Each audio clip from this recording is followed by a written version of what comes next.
Hello aspirants, future IAS IPS officers. तो I wish कि आप सभी बने और सक्सेस हों अपने ड्रीम्स के लिए। ठीक है। तो मैं आंसर राइटिंग स्टार्ट करने से पहले मैं आपको स्ट्रेटजी बता देती हूँ कि करंट अफेयर्स से रिलेटेड आपकी स्ट्रेटजी कैसी होनी चाहिए। जैसे कि इन्वायरमेंट से रिलेटेड, डिज़ास्टर मैनेजमेंट से रिलेटेड, मैप से रिलेटेड, हिस्ट्री से रिलेटेड, ज्योग्राफी से रिलेटेड आप जो है करंट अफेयर्स को डिवाइड कर सकते हैं। आप मतलब उस चीज़ को क्लियर कर सकते हैं कि कौन सा डिज़ास्टर मैनेजमेंट से रिलेटेड करंट अफेयर्स है और कौन सा इन्वायरमेंट से रिलेटेड है। मैं आपको अपना मैप से रिलेटेड करंट अफेयर्स बता देती हूँ। कम टाइम में जब कम टाइम होता है आपके पास रिवीजन के लिए, जब एग्ज़ाम होते हैं, तो कैसे आप एक ही टाइम पे चीज़ें शॉर्ट वे में कम टाइम में कर पाएंगे। देखिए, ये है मेरा करंट अफेयर्स से रिलेटेड, जो मैप से रिलेटेड करंट अफेयर्स होता था। ये देखिए, कावेरी लिंकिंग प्रोजेक्ट उस टाइम पे चल रहा था। मैंने इंडिया का मैप बनाया और कहाँ कहाँ से कौन सा कनेक्ट होता है, कौन कौन सी नहर, मतलब शाह ऐसा कौन कौन सी नहर जाती है, किस तरीके से नेशन वाटर डेवलपमेंट एजेंसी कौन कौन उस पर वर्क कर रही है। ये देखिए, इतने से एरिया में मेरा फुल जो है कंप्लीट हो गया। फिर डासुपो ग्लेशियर उस टाइम पे बहुत फेमस था। मैंने मैप बनाया, इंडिया का पार्ट है, मैंने मैप बनाया और यहाँ पे पूरा उससे रिलेटेड इन्फॉर्मेशन दे दी। शार्क बे, क्योंकि वहाँ पे क्लाइमेट चेंज का जो है हाईएस्ट इफ़ेक्ट देखा गया था, करंट अफेयर्स में था, मैंने मैप बनाया और ऐसे शो कर दिया। चागोस आर्कोपिल्गो उस टाइम पे भी फेमस था, वो करंट अफेयर्स से रिलेटेड। देखिए, देख पा रहे हैं, चाहे वर्ल्ड का हो चाहे इंडिया का हो, मैंने वर्ड का वो शॉर्ट छोटे में मैप बनाया और उसको उसकी पूरी इन्फॉर्मेशन लिख ली। अभी कैसे हेल्पफुल होगा, मैंने इस ग्लोब की हेल्प ली थी। आपके पास अगर एटलस हो या फिर कोई भी बुक मैप से रिलेटेड, तो ऐसे क्लियर कर लेंगे। इसका एक बेस्ट वे होता है।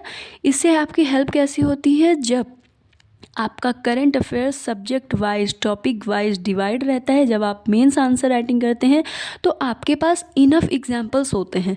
क्योंकि आंसर राइटिंग का बेस्ट वे होता है प्रेजेंट से लिंक करके, प्रेजेंट में जो भी चीज़ें चल रही हैं, कोई केस चल रहा है पॉलिटी में ऐड कर देंगे, है ना, कोई आर्टिकल चल रहा है उसको आंसर राइटिंग में ऐड कर देंगे। तो आपकी जो स्ट्रेटजी होनी चाहिए करंट अफेयर्स को लेके कुछ ऐसी होनी चाहिए। ये आपको समझ में आ रहा है ना।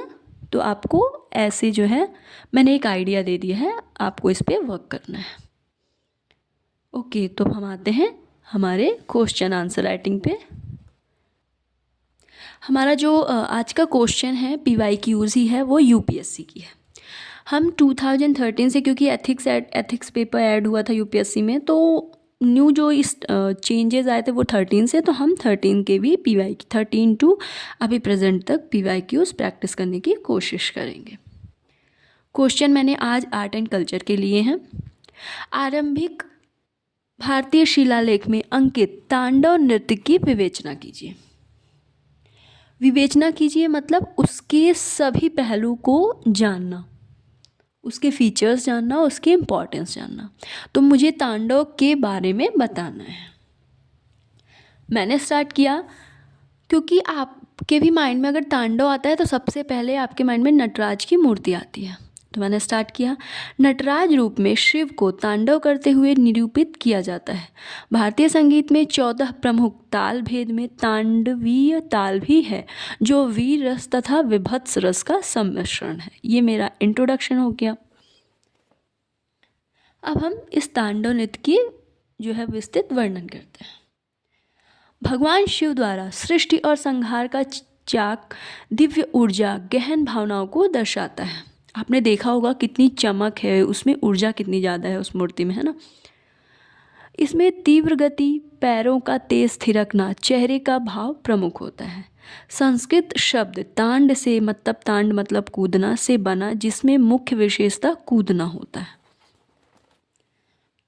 यह बुराई पर अच्छाई की विजय, मृत्यु और क्षय के खिलाफ संघर्ष, ब्रह्मांडीय ऊर्जा के कंपन का प्रतीक है।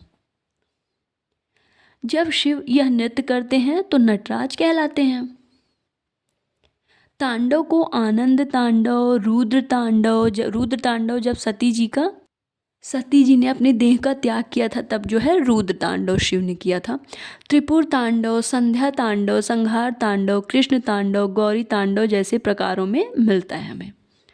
अतः तांडव नृत्य मात्र न होकर दिव्य लय, विनाश, आध्यात्मिक ऊर्जा, भाव का प्रतिनिधित्व करती है। अब हम आर्ट एंड कल्चर का ही नेक्स्ट क्वेश्चन देखते हैं। मंदिर वास्तुकला के विकास में चोल वास्तुकला का उच्च स्थान है, विवेचना कीजिए। चोल जो है वो हमारे साउथ के बहुत प्रमुखशाली, बहुत ऊर्जावान, है ना, बहुत अच्छा राज्य माना जाता है, जिन्होंने बहुत विशेषताएं और बहुत काम किया था हमारे वास्तुकला से रिलेटेड। इसका इफ़ेक्ट हमारे मंदिर के वास्तुकला पर पड़ा था। तो ये देखिए, ये मैंने चोल जो साम्राज्य था उसकी जो मंदिर थी उससे रिलेटेड बनाया है। मंदिर गर्भगृह जहाँ पे भगवान होते हैं। अंतराल झुक कर मंदिर में जाना, अभी भी आप जाएंगे मंदिर में तो बहुत छोटे छोटे गेट होते हैं गर्भगृह के पहले, तो वहाँ पे हम झुक के जाते हैं, उसे अंतराल कहते हैं। पिरामिड बने होते हैं, आपने मंदिरों में देखा होगा, सबसे ऊपर टॉप पे कलश होता है, विमान, पिरामिड। चोल वास्तुकला के समय में जो मंदिर की एक विशेषता आई थी वो जल भरण की क्षमता थी, मतलब वाटर टैंक बोलते हैं इसको। तो वाटर टैंक एक न्यू मतलब ट्रायल था। फिर दीवार नागर शैली से बना था। इसका जो दरवाज़ा होता था गोपुरम, बड़ा दरवाज़ा और सजा हुआ। तो एक चोल की विशेषता ये भी थी कि इन्होंने दरवाज़ों को जो है वो विशाल बनवाया और वो काफ़ी सजे होते थे, है ना, डेकोरेटेड होते थे। चोल राजवंश काल 9वीं से 13वीं शताब्दी ईस्वी में रहा। महान शासक, कला, वास्तुकला, समुद्री शक्ति के क्षेत्र में योगदान दिया।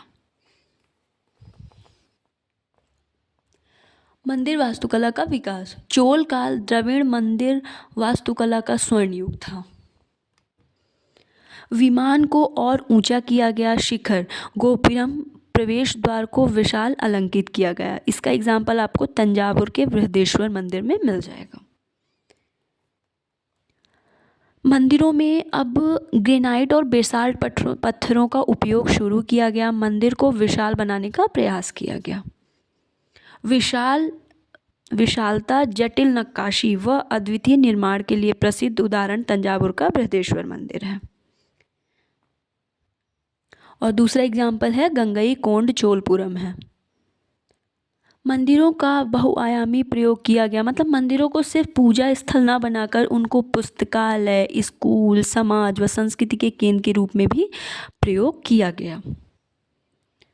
कांस्य मूर्तियों का विकास कर नटराज जैसे विश्व प्रसिद्ध जीवंत कांस्य प्रतिमाएं बनी। अभी हमने जैसे कि बात की तांडव नृत्य, तो हमें नटराज की जो मूर्ति विजुलाइज होती है वो भी जो है वो चोल काल से संबंधित है।